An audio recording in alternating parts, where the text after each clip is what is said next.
Assalamualaikum warahmatullahi wabarakatuh. Perkenalkan, nama saya Wilayah Syamhutsa dengan nomor NIM 21030360034.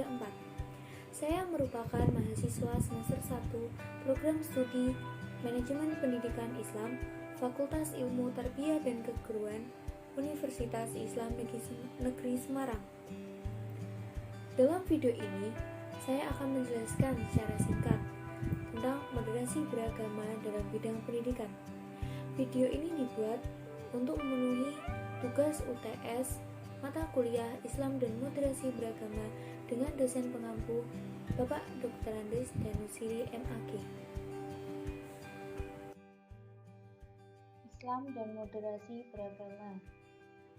Dosen pengampu Bapak Dr. Andes Danusiri MAG. Pendahuluan, Indonesia harus memiliki cara berpikir dan bernarasi sendiri agar tidak terjebak dalam sekat ruang-ruang sosial. Pada titik ini, moderasi sosio-religius sebagai integrasi ajaran inti agama dan keadaan masyarakat multikultural di Indonesia dapat disinergikan dengan kebijakan-kebijakan sosial yang diambil oleh pemerintah negara. Kesadaran ini harus dimunculkan agar generasi bangsa ini bisa memahami bahwa Indonesia ada untuk semua. Seruan moderasi agama juga belum lantang disuarakan oleh semua tokoh yang mewakili agama besar di Indonesia. Sehingga, lagi-lagi, narasi yang berkembang pun tidak berimbang. Islam yang tidak moderat dalam beragama, ekstrim, intoleran, radikal, dan ujung-ujungnya terlibat aksi terorisme, yang tindakannya juga sering melebihi batas moderat.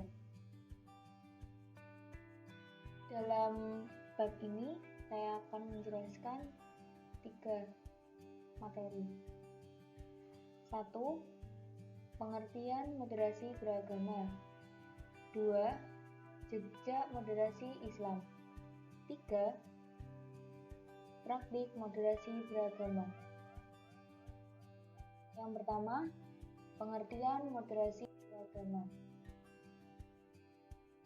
Kata moderat dalam bahasa Arab dikenal dengan al-wasaton niyah. Moderasi adalah ajaran inti agama Islam. Islam moderat adalah paham keagamaan yang sangat relevan dalam konteks keberagaman dalam segala aspek, baik agama, adat istiadat, suku, dan bangsa itu sendiri. Ragam pemahaman keagamaan adalah sebuah fakta sejarah dalam Islam. Keragaman tersebut salah satunya disebabkan oleh dialektika antara teks dan realitas itu sendiri, dan cara pandang terhadap posisi akal dan wahyu dalam menyelesaikan suatu masalah.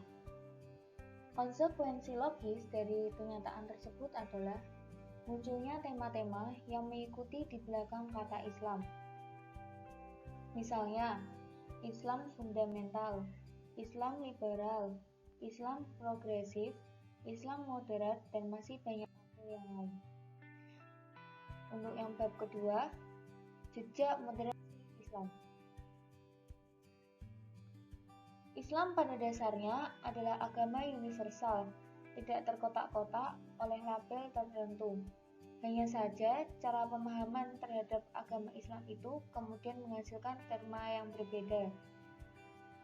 Fakta sejarah menyatakan bahwa embrio keberagaman tersebut sudah ada sejak era Rasulullah,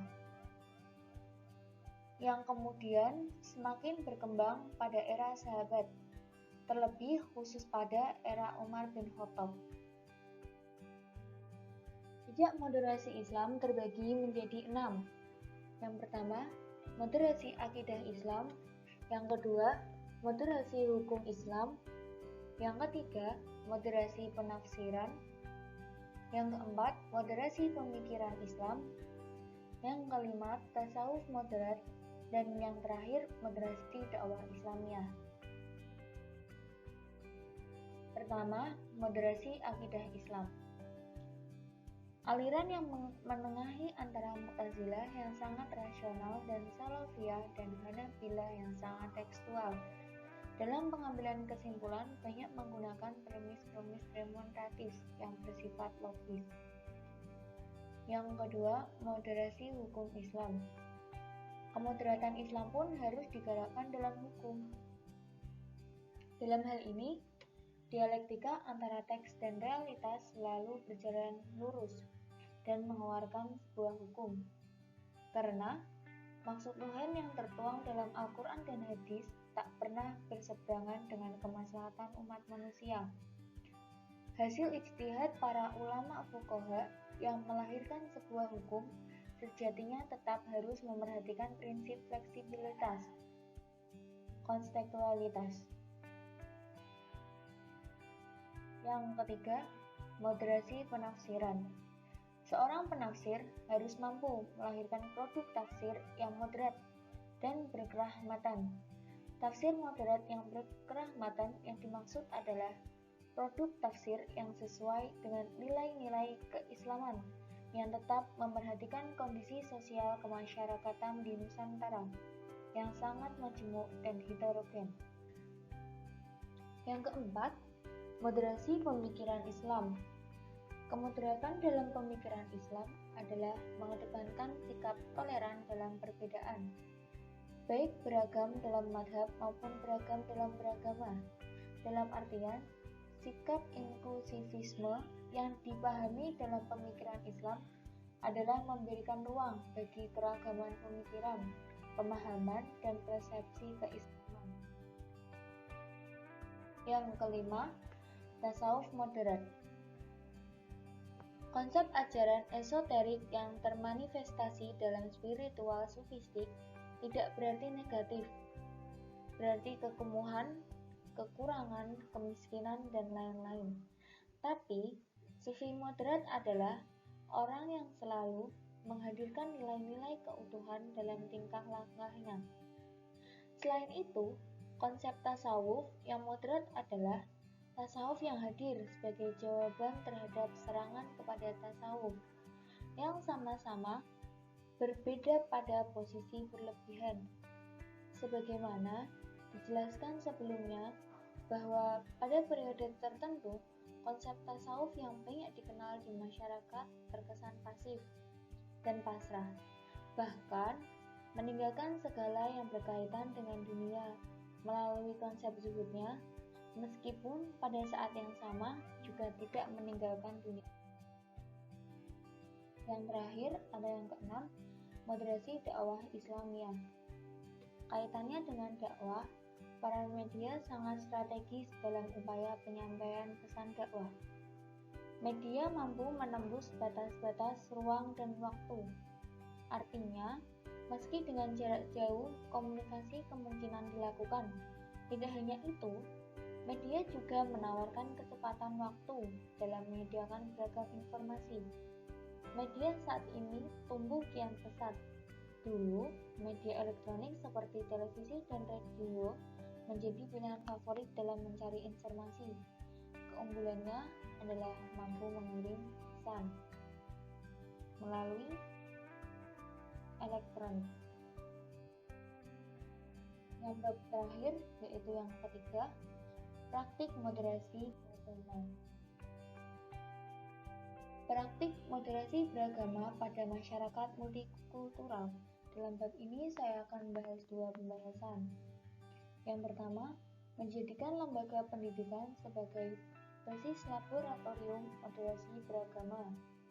Dan yang kedua, pendekatan moderasi sosio-religius dalam beragama dan bernegara. Yang pertama, menjadikan lembaga pendidikan sebagai basis laboratorium moderasi beragama.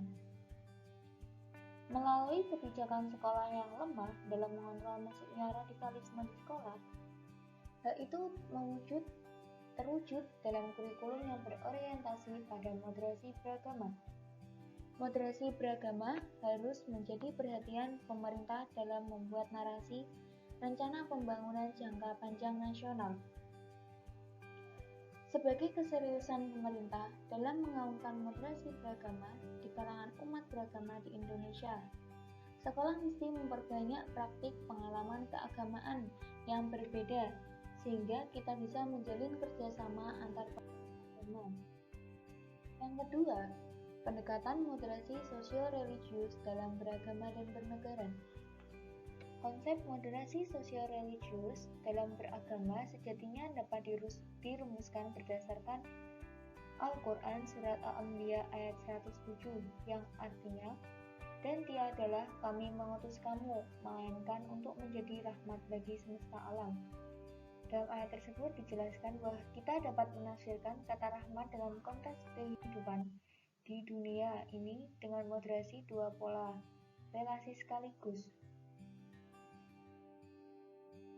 Dari materi di atas dapat disimpulkan bahwa moderasi Islam mengedepankan sikap keterbukaan terhadap perbedaan yang ada, yang diyakini sebagai sunatullah dan rahmat bagi manusia. Selain itu, moderasi Islam tercerminkan dalam sikap yang tidak mudah untuk menyalahkan, apalagi sampai pada pengkafiran terhadap orang atau kelompok yang berbeda pandangan. Islam lebih mengedepankan persaudaraan yang berlandaskan pada asas kemanusiaan, bukan hanya pada asas keimanan atau kebangsaan. Seperti yang telah dipahami bahwa bangsa Indonesia merupakan bangsa yang memiliki ragam suku agama. Indonesia memiliki kekhasan yang unik tetapi penuh dengan